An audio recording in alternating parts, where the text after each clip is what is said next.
Mediators from Oman say the U.S. and Iran have made significant progress in negotiations on Iran's nuclear program.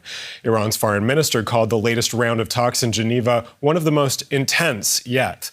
More talks are set to be held next week in Vienna. They're seen as a last chance to avert U.S. military action. Washington accuses the regime of wanting to build a nuclear weapon, which Tehran denies.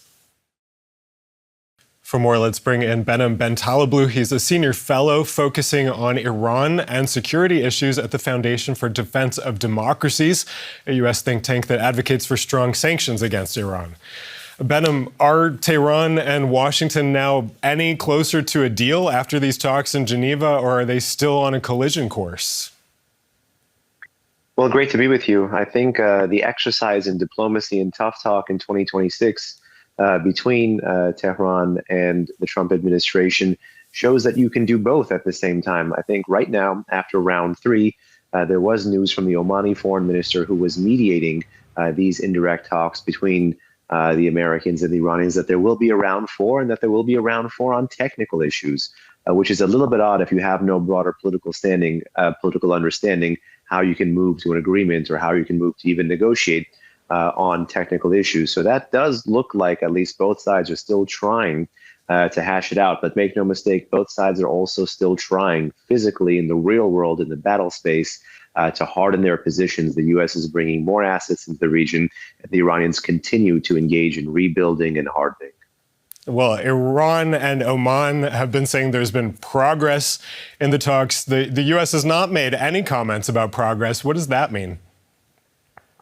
Well, interestingly, both in 2025 as well as in 2026, the Iranian diplomatic game, the Iranian media game, post every round of negotiations was quite stronger than the American diplomatic ground game following every round of negotiations. Actually, a lot of stuff is being run through Washington, and in particular, the president's public comments and the president's social media feed, rather than that of the individual negotiators. Perhaps that's a matter of style versus substance. But that, in my view, explains why the Iranians are trying to go full court press. They're trying to shape the narrative. And lest we forget, Ali Khamenei, Iran's supreme leader, is someone who is just as interested, if not more interested, in winning the narrative war than the real war.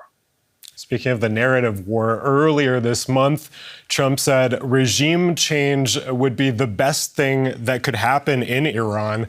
How important are these talks for the survival of the Islamic Republic? Well, previously, and by previously I mean in the past 2 decades, the Islamic Republic has been talking largely to try to earn sanctions relief. But based on reports for the past 2 weeks now, the Islamic Republic has been trying to front load any kind of conversation with the idea that the Trump administration itself can be the one to economically profit rather than be the one to give major sanctions relief. And the reason for Iran's engagement and the reason for Iran doing this is that substantively Tehran is looking for regime survival because it knows that the chances of a military conflict couldn't be any higher. And in particular, a military conflict that at the very least would at a minimum look like the damage that America and, by the way, Israel were able to impose against the regime, as we saw last summer in the 12-day war. So Tehran is engaging, one, to deter an American attack, two, to potentially impede an American attack, and three, lest we forget, to dishearten Iranian protesters, because President Trump promised support to those protesters multiple times in the month of January. And Tehran thinks the longer that America and Iran are talking, the more disheartened the Iranian people may be, such that if there really is a conflict, that an American or Israeli strike would not beget street protests following that strike. Now, we are seeing the biggest U.S. military buildup in the Middle East in 2 decades. If there were U.S. strikes, what would they look like?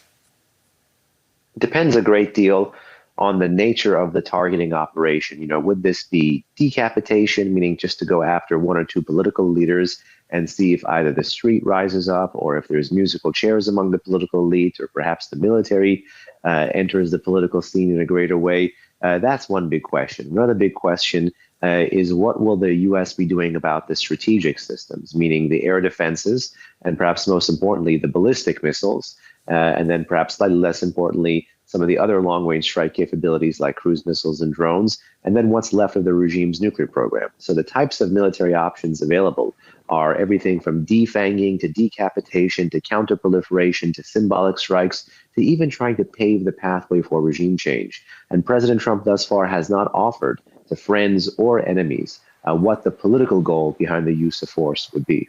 So you're saying anything could still happen. It's all still on the table. Behnam Bentaleblu from the Foundation for Defense of Democracies. Thanks for talking to DW. Thank you.